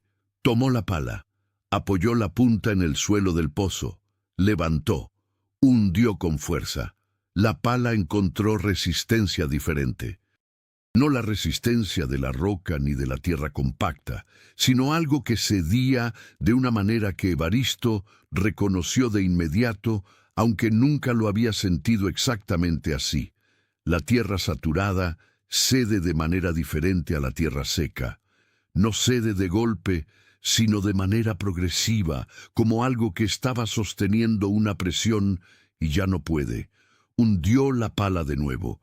La tierra se removió con un sonido húmedo, oscuro, profundo, y entonces lo sintió en los pies. Primero como una humedad que surgía desde debajo, filtrándose entre sus botas, bordeando las suelas. Luego, segundos después, como un burbujeo suave pero persistente que venía de la tierra que había removido, que llenaba los pequeños espacios que la pala había abierto. Evaristo Talamantes se quedó inmóvil en el fondo del pozo mientras el agua subía por sus tobillos. No gritó, no saltó, no hizo ninguno de los gestos que haría alguien que no lleva 3 años esperando este momento. Simplemente se quedó parado, sintiendo el agua fría del acuífero chihuahuense cubrir sus botas, sus tobillos, llegar a la mitad de sus espinillas con una fuerza que era ya más que filtración, que era ya presión subterránea buscando su salida natural, y cerró los ojos. Y en ese oscuridad del fondo de la tierra, con el agua que había sabido que existía cubriendo sus piernas, Evaristo pensó en todo, en su padre, en Rosa, en los 22 años de la venada, en la pala que le habían tirado al suelo como basura, en Aurelio que lo esperaba arriba, en don Próspero habría querido escuchar esto, en todos los días que había llegado al pozo sin saber si ese sería el día, sin dejar de creer que llegaría. Le tomó 20 segundos estar listo para subir. «¡Aurelio!», gritó hacia arriba. Un silencio. Luego, «¿Qué pasó? Sube la cuerda. ¿Estás bien?». «Muy bien, sube la cuerda». Cuando Evaristo llegó al borde del pozo y sacó las piernas, sus botas estaban empapadas. Aurelio miró las botas, luego miró a su padre, y en el rostro de Evaristo leyó lo que no necesitaba confirmación. Aurelio abrazó a su padre con esa fuerza que tienen los jóvenes que han esperado algo durante demasiado tiempo. Evaristo lo dejó, lo sostuvo, y los dos se quedaron así, padre e hijo, sobre la tierra chihuahuense, mientras desde abajo el agua seguía subiendo. El ingeniero Valentín Orozco llegó al día siguiente con su equipo completo. Pasó 4 horas haciendo mediciones, tomando muestras del agua que ya brotaba de manera sostenida desde el fondo del pozo, analizando el caudal inicial con sus instrumentos. Cuando salió de sus mediciones y se acercó a Evaristo, que esperaba sentado en el borde del pozo con una taza de café que le había traído Lola Chaires, el ingeniero traía una expresión que en los hombres de ciencia equivale a la euforia. 520 litros por minuto en la prueba inicial, dijo, y eso es con la boca natural del pozo, sin ensanchar ni limpiar el estrato de entrada. Con una perforación mecánica adecuada para liberar el caudal natural, vamos a ver fácilmente entre 800 y 1000 litros por minuto. Abrió su libreta. La calidad del agua es excepcional. Baja mineralización, sin contaminantes detectables en el análisis rápido. Temperatura estable de 16 grados. Podría ir directamente a consumo humano con tratamiento mínimo. Miró a Evaristo con esa mezcla de respeto científico y algo más personal que se había desarrollado entre los dos en meses de trabajo compartido. «Señor Talamantes», dijo, «voy a presentar este hallazgo ante la Conagua y ante el municipio de Namiquipa. Lo que usted encontró aquí es un bien público de primer orden. El ejido va a necesitar asesoría legal para proteger sus derechos y usted, como descubridor y como usuario de la cesión ejidal, tiene derechos reconocidos en la Ley de Aguas Nacionales. Le recomiendo que busque un buen abogado antes de que esto se haga público, porque cuando se haga público, y se va a hacer público, van a venir muchos intereses». «¿Cuándo se hace público?», preguntó Evaristo. «En cuanto yo presente mi informe a la Conagua, que tengo que hacerlo por obligación de mi contrato».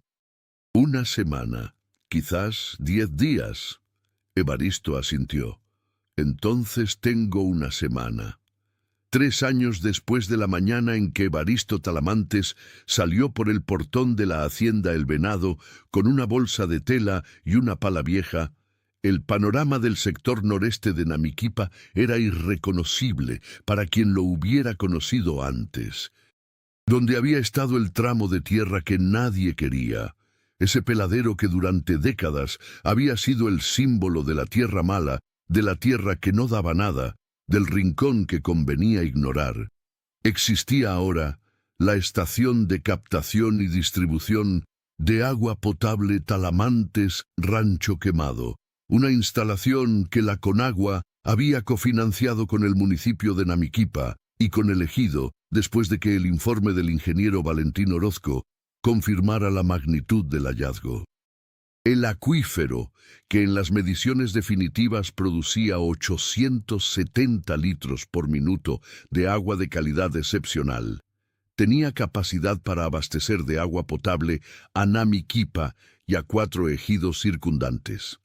Era el acuífero de baja profundidad más significativo descubierto en esa subregión chihuahuense en 40 años. Y el descubridor, según constaba en todos los documentos oficiales, era Evaristo Talamantes Roque, vecino del ejido Rancho Quemado, con instrucción básica y una pala vieja. Evaristo no se había vuelto millonario de la noche a la mañana. No había sido una de esas historias de Hollywood donde el hombre pobre de repente tiene una mansión. Había sido algo más mexicano, más norteño, más real. Un proceso largo de negociaciones con el ejido, con la Conagua, con el municipio, con abogados que el ingeniero Valentín le recomendó y que Lola Chaires ayudó a pagar porque en ese momento fue ella quien puso lo que tenía sin que nadie le pidiera. El acuerdo al que llegaron era complejo pero justo. El ejido era el titular legal del agua y de la concesión de Conagua, como correspondía al régimen agrario. Evaristo recibió un reconocimiento formal como descubridor y un derecho de uso vitalicio de agua para uso agrícola en las tierras de la cesión ejidal, ahora convertidas en una parcela productiva que Aurelio manejaba. El municipio pagó al ejido una tarifa anual por el acceso al agua potable, y de esa tarifa el ejido reservó un porcentaje para el mantenimiento de la instalación, y otro porcentaje para un fondo de desarrollo comunitario que Evaristo presidía como parte del consejo. No era una fortuna, era algo mejor. Era un ingreso digno y permanente, respeto ganado, trabajo con sentido y la satisfacción, que no tiene precio porque no se compra, de haber dado a la comunidad algo que duraría más que él. Aurelio tenía ya 22 años y manejaba la parcela ejidal, con una competencia que hacía que los ejidatarios mayores lo consultaran como a alguien con el doble de su edad. Cultivaba tomate, chile, pepino, bajo riego controlado con el agua del propio pozo de su padre. Vendía directo al mercado de Namiquipa y a un intermediario de Chihuahua capital, que había establecido contacto después de enterarse de la calidad del agua con que se irrigaba. Don Heliodoro Talamantes, que había cumplido 85 años, vivía en Rancho Quemado, sabiendo que su tierra no había tenido que perderse después de todo, y que el aval que puso sin dudar había resultado en que su nombre quedara ligado al pozo más importante de la región. Eso, para un hombre del ejido, era una riqueza que no entraba en ningún balance bancario, y Lola Chairés, que seguía manejando su tienda de abarrotes con la misma eficiencia de siempre, había añadido a su cotidianidad la presencia de Evaristo, que venía todas las mañanas a tomar el primer café del día en el mostrador de la tienda antes de ir a sus ocupaciones. No se habían casado todavía. Evaristo no tenía prisa y Lola tampoco, pero la gente del pueblo los trataba ya como lo que eran. Dos personas que se habían elegido con la calma que solo tienen las personas que ya saben lo que quieren y no necesitan apresurarlo.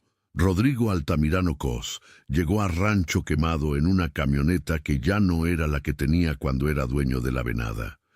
Era una Cheyenne del año 2007, abollada en el costado izquierdo con una llanta que estaba en el límite del desgaste permitido.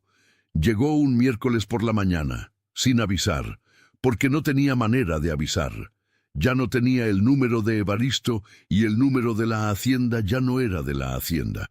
La hacienda El Venado había sido embargada por el banco 8 meses atrás y vendida en subasta a un precio que apenas alcanzó para cubrir el 57% de la deuda. El resto quedó como deuda personal de Rodrigo Altamirano, que a sus 30 años tenía un historial crediticio arruinado y absolutamente nada de lo que había heredado de su padre. Lo que tenía era lo que el padre le había dado sin saber: el apellido, que todavía abría algunas puertas en Chihuahua, y la vergüenza, que en los hombres que la sienten de verdad puede ser una forma de comienzo. Rodrigo preguntó en el pueblo por Evaristo y le indicaron la estación de captación. Tardó 20 minutos en llegar porque no conocía bien los caminos del ejido. Cuando llegó, encontró a Evaristo supervisando una reparación en la tubería de distribución junto con 2 trabajadores del ejido, con su ropa de trabajo y las manos sucias de tierra, que era como siempre había estado Evaristo cuando había algo que hacer. Rodrigo bajó de la camioneta y caminó hacia él con una lentitud que no era arrogancia, sino la marcha de alguien que ya sabe que el camino no le favorece, pero lo camina de todas formas porque no queda otra. Evaristo lo vio venir desde lejos.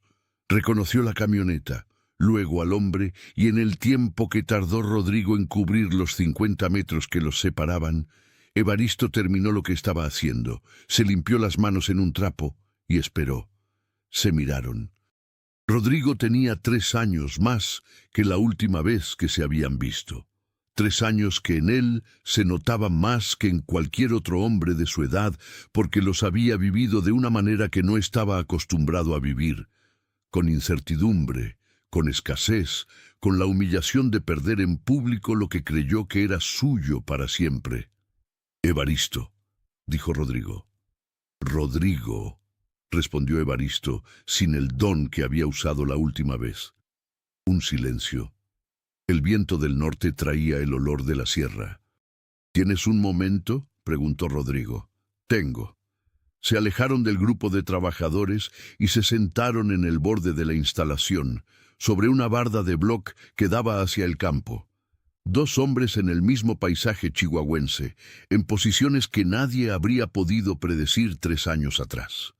Rodrigo habló durante varios minutos, sin rodeos y sin excesiva dramatización, que era al menos eso, la honestidad de quien ya no tiene nada que proteger.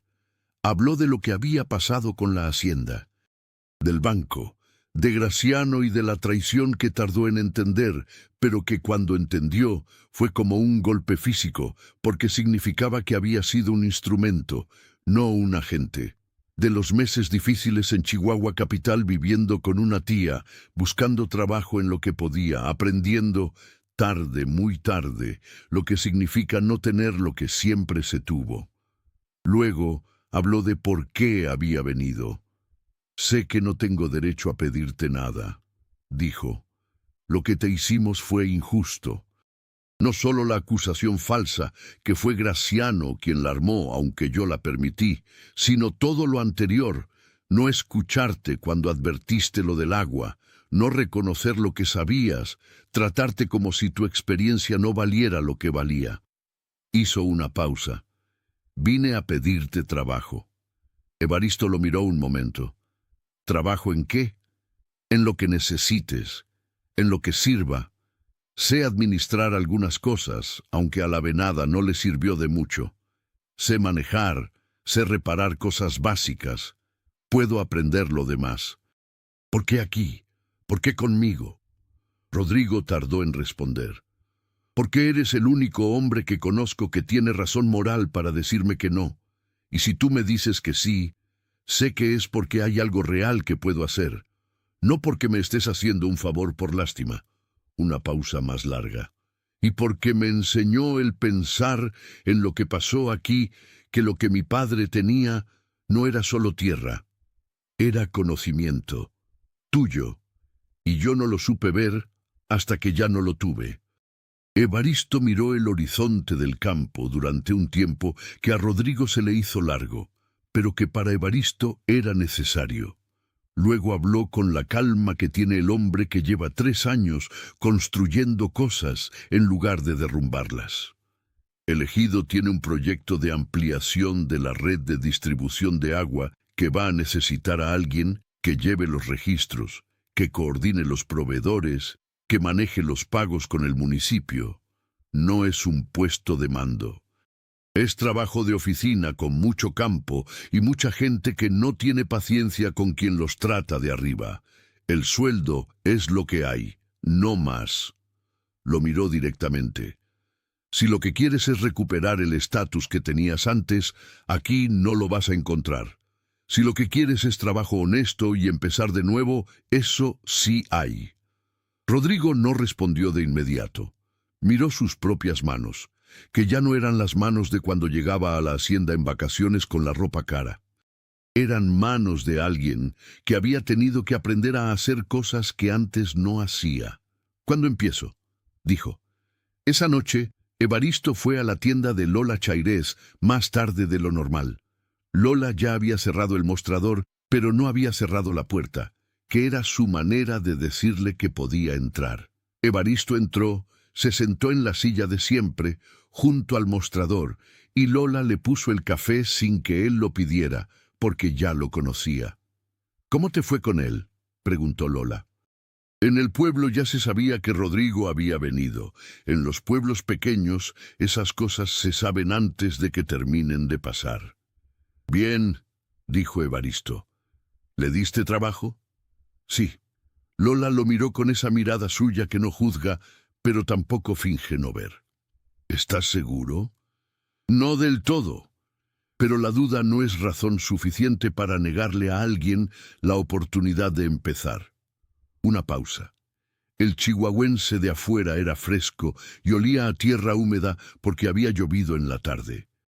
«¿Le dijiste lo de Graciano, lo del acuerdo del ejido de 1974? «No».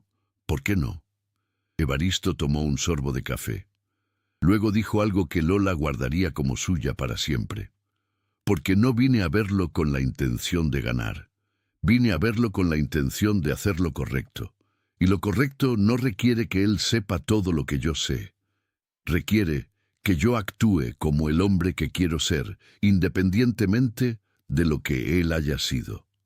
Lola asintió despacio. «Eres un hombre raro, Evaristo Talamantes». «¿Raro es malo?». «No», dijo ella y le refrenó el café. «Raro es lo que más falta hace. Lo que Rodrigo Altamirano encontró en el trabajo que Evaristo le dio no fue fácil. No lo fue por muchas razones, algunas prácticas y otras más profundas. La parte práctica era simple. El trabajo requería atención al detalle, comunicación constante con personas que no le debían nada y no estaban dispuestas a tolerarle actitudes, y la disposición de aprender lo que no sabía de los que sí lo sabían. incluyendo peones del ejido que tenían 20 años de experiencia con la tierra que él había ignorado cuando la tuvo cerca. La parte más profunda era más difícil de articular, pero más determinante. Rodrigo tuvo que aprender a estar en el mismo lugar que Evaristo, a ver el mundo desde el mismo nivel en que Evaristo siempre lo había visto. Y eso cambió cosas que no se cambian sin dolor. El primer mes fue de ajuste, el segundo de errores que Rodrigo reconoció y corrigió. El tercero, cuando los ejidatarios empezaron a notar que el muchacho altamirano hacía bien las cosas que prometía hacer y preguntaba en lugar de asumir, la relación comenzó a estabilizarse sobre bases que no eran favor, sino respeto ganado en el trabajo. Evaristo lo observaba sin interferir más de lo necesario. No lo protegía de los errores, sino que lo dejaba cometerlos y aprender. No le facilitaba lo que el trabajo pedía, pero tampoco le ponía obstáculos artificiales. Era el mismo modo en que don Próspero lo había tratado a él hacía más de 20 años, y Evaristo reconocía en esa pedagogía algo que no requería de nombre para funcionar. Un día, 4 meses después de que Rodrigo comenzara a trabajar, Aurelio se acercó a su padre mientras revisaban la parcela y le dijo en voz baja: «El altamirano está aprendiendo». Evaristo siguió revisando la planta de tomate que tenía en la mano. «Sí». «¿Lo esperabas?» No estaba seguro, pero tampoco lo descartaba. Aurelio asintió. «¿Le vas a decir algún día lo del acuerdo de 1974? Lo de que el ejido tiene derechos sobre el agua del sector noreste de lo que era la venada?» Evaristo dejó la planta, se incorporó y miró a su hijo. «Cuando sea el momento correcto, que no es ahora». «¿Y cuándo es el momento correcto?» «Cuando ya no cambie nada en su comportamiento saberlo. Cuando lo que haga no dependa de lo que le convenga, sino de lo que es correcto.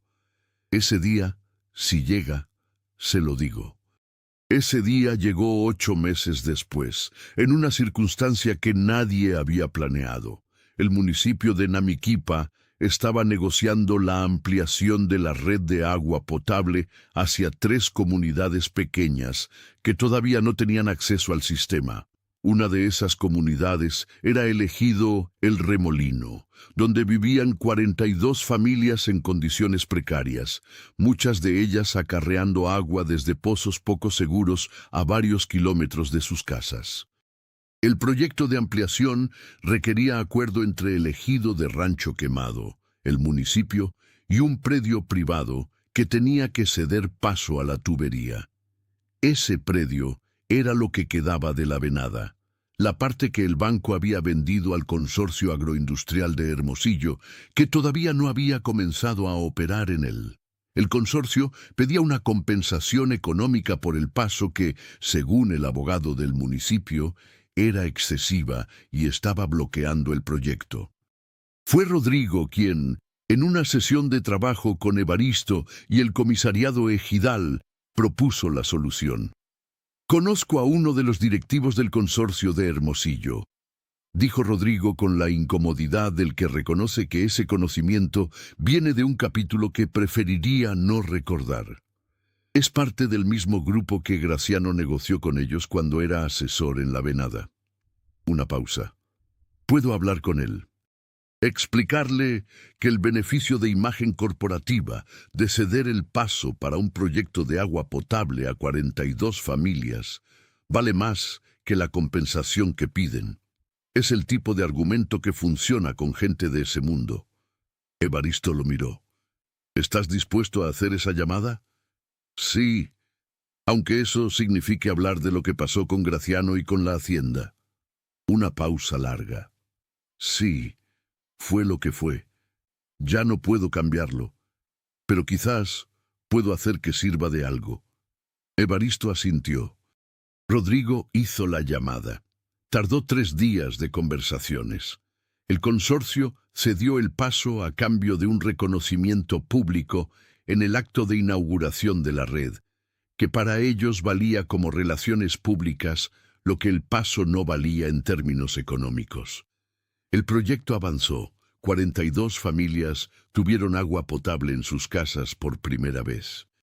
Y fue ese día, en el acto de inauguración, cuando Evaristo se acercó a Rodrigo y le dijo en voz baja, sin testigos, sin dramaturgia: lo que hiciste hoy fue lo correcto, y porque fue lo correcto, hay algo que tienes derecho a saber.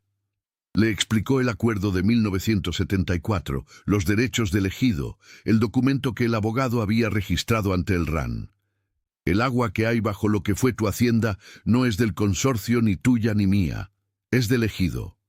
Y si el consorcio algún día intenta acceder a ella, el ejido tiene documentos. Pausó. Pensé que debías saberlo. Rodrigo lo miró. En sus ojos había algo que Evaristo reconoció, aunque no había esperado verlo ahí. Comprensión. No del tipo que viene de entender un dato nuevo, sino del tipo que viene de entender algo sobre uno mismo. ¿Por qué me lo dices ahora?, preguntó Rodrigo. Porque hoy actuaste sin saber que había algo en esto que te beneficiaba.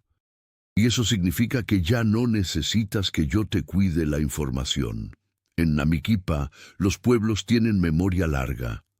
No la memoria que se escribe en los libros de historia, sino la memoria que se transmite en las conversaciones de los portales, en las historias que los padres cuentan a los hijos mientras hacen algo con las manos, en los dichos que se atribuyen a alguien concreto y que con los años se vuelven sabiduría colectiva. La historia de Evaristo Talamantes y la pala vieja se convirtió en ese tipo de historia.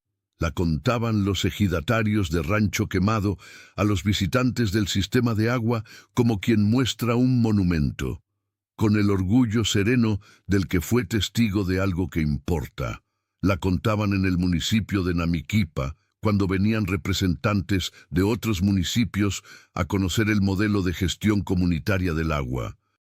La contaban en las aulas de la primaria del ejido cuando el maestro quería hablar de la perseverancia sin recurrir a ejemplos ajenos. La pala misma, la pala vieja que Rodrigo había mandado tirar al suelo aquel martes de la expulsión, estaba colgada en la pared de la estación de captación, en un marco sencillo de madera que Aurelio había hecho con sus propias manos. No había placa de bronce ni letrero grandilocuente. Había solo un papel escrito a mano con letra de Evaristo que decía: con esta pala se encontró el agua es del pueblo. Valentín Orozco, el ingeniero hidrogeólogo, había escrito un artículo en la revista de la Sociedad Mexicana de Ingeniería Hidráulica sobre el descubrimiento del acuífero de Rancho Quemado. El artículo se llamaba Conocimiento empírico y localización de acuíferos en la Sierra Chihuahuense, el caso Talamantes. Describía con rigor científico cómo un hombre sin formación técnica había identificado por observación sostenida el punto exacto de la mayor concentración del acuífero, coincidiendo con una precisión de menos de 3 metros con las predicciones del modelado geológico computacional hecho meses después. El artículo era técnico y usaba un lenguaje que la mayoría de la gente no leería. Pero el ingeniero Valentín se lo llevó a Evaristo impreso, se sentó con él en la tienda de Lola Chairés y le leyó en voz alta los párrafos más importantes, traduciéndolos a un español sin jerga cuando era necesario. Cuando terminó, Evaristo dobló el artículo con cuidado y lo guardó en el bolsillo de la camisa junto a su corazón, que es donde los hombres del norte guardan las cosas que importan. Don Heliodoro Talamantes llegó a los 87 años con la mente clara, aunque las piernas ya no eran de fiar. Vivía en la misma casa de adobe donde había vivido toda su vida, rodeado de los nietos y bisnietos que lo visitaban con frecuencia porque el viejo todavía tenía historias que contar y ojos que veían lo que los jóvenes no aprendían a ver solos. Una tarde de domingo, Evaristo fue a visitarlo como hacía cada semana. Llevó tamales que había comprado en el mercado de Namiquipa y una botella de sidral, que era lo que el viejo tomaba, porque el médico ya no le permitía refrescos oscuros. Se sentaron en la sombra del portal de la casa mirando el campo, que en esa época del año estaba en ese verde oscuro y seco que precede el temporal. Don Heliodoro comió su tamal despacio, con la dignidad del hombre que ha aprendido que no hay prisa para las cosas buenas. «¿Cómo está el muchacho Altamirano?», preguntó don Heliodoro sin preámbulo. «Bien, trabajando. ¿Aprendiendo?». «Sí». El viejo asintió con esa asentida lenta que había tenido siempre. «Tu abuelo decía», empezó don Heliodoro, que era su manera de iniciar las historias que importaban, atribuyéndolas a alguien mayor que él para darles más peso, que la tierra no le pertenece a quien tiene el papel de la escritura. Le pertenece a quien la entiende. El papel se puede falsificar, se puede robar, se puede comprar. El entendimiento no. El entendimiento solo se gana con tiempo y atención. Evaristo escuchó sin interrumpir. «Tú ganaste ese entendimiento». El viejo señaló con la cabeza hacia el norte, hacia donde estaba la estación de captación. «Por eso el agua es tuya, aunque el papel diga que es del ejido. Las dos cosas son verdad al mismo tiempo. El papel le da el agua al ejido para que sea de todos. El entendimiento te la da a ti para que sea tuya siempre, aunque te quedes sin tierra, sin trabajo, sin nada». Hizo una pausa. «Eso es lo que ningún Rodrigo Altamirano te puede quitar jamás, porque está adentro». «Lo que está adentro», repitió Evaristo en voz baja, casi para sí mismo, como si estuviera verificando que la frase era suya también, no solo del viejo.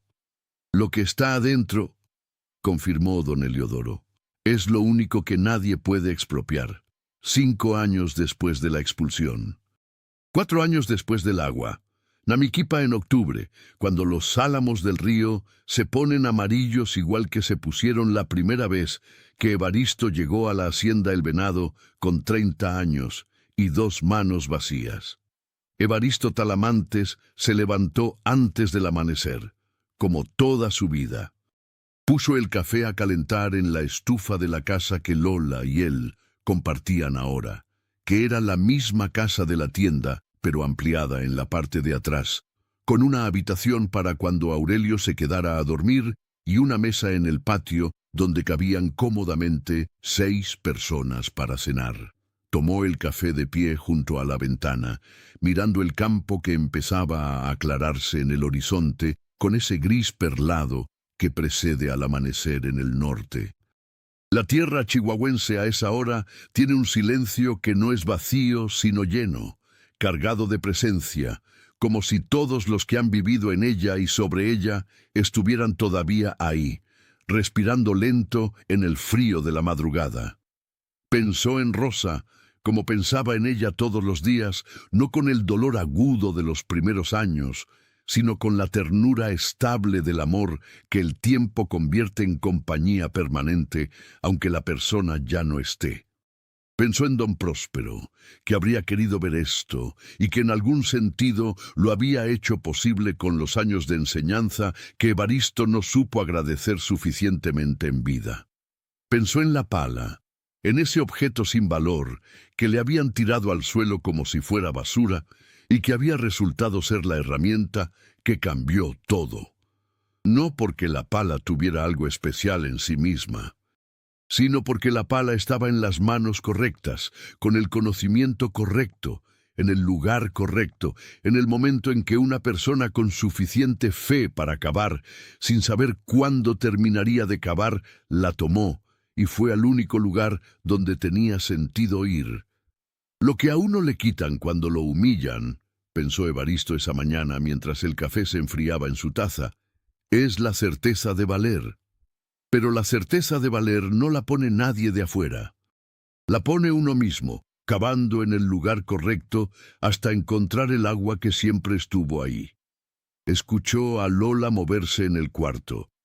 Escuchó el sonido de sus pasos en el piso de mosaico, el sonido del agua de la regadera, el sonido ordinario y extraordinario de otra persona viva en la misma casa. Tomó su taza, terminó el café, que ya estaba frío, y se fue a trabajar. porque eso era lo que hacía Evaristo Talamantes, porque eso era lo que siempre haría, porque en eso y en el conocimiento que nadie puede expropiar, y en el agua que corre ahora para 4 comunidades que antes no la tenían, era en lo que consistía la vida entera de un peón chihuahuense que un martes lo perdió todo y salió por un portón con una pala vieja en la mano. Y cavó, y encontró, y construyó, y siguió.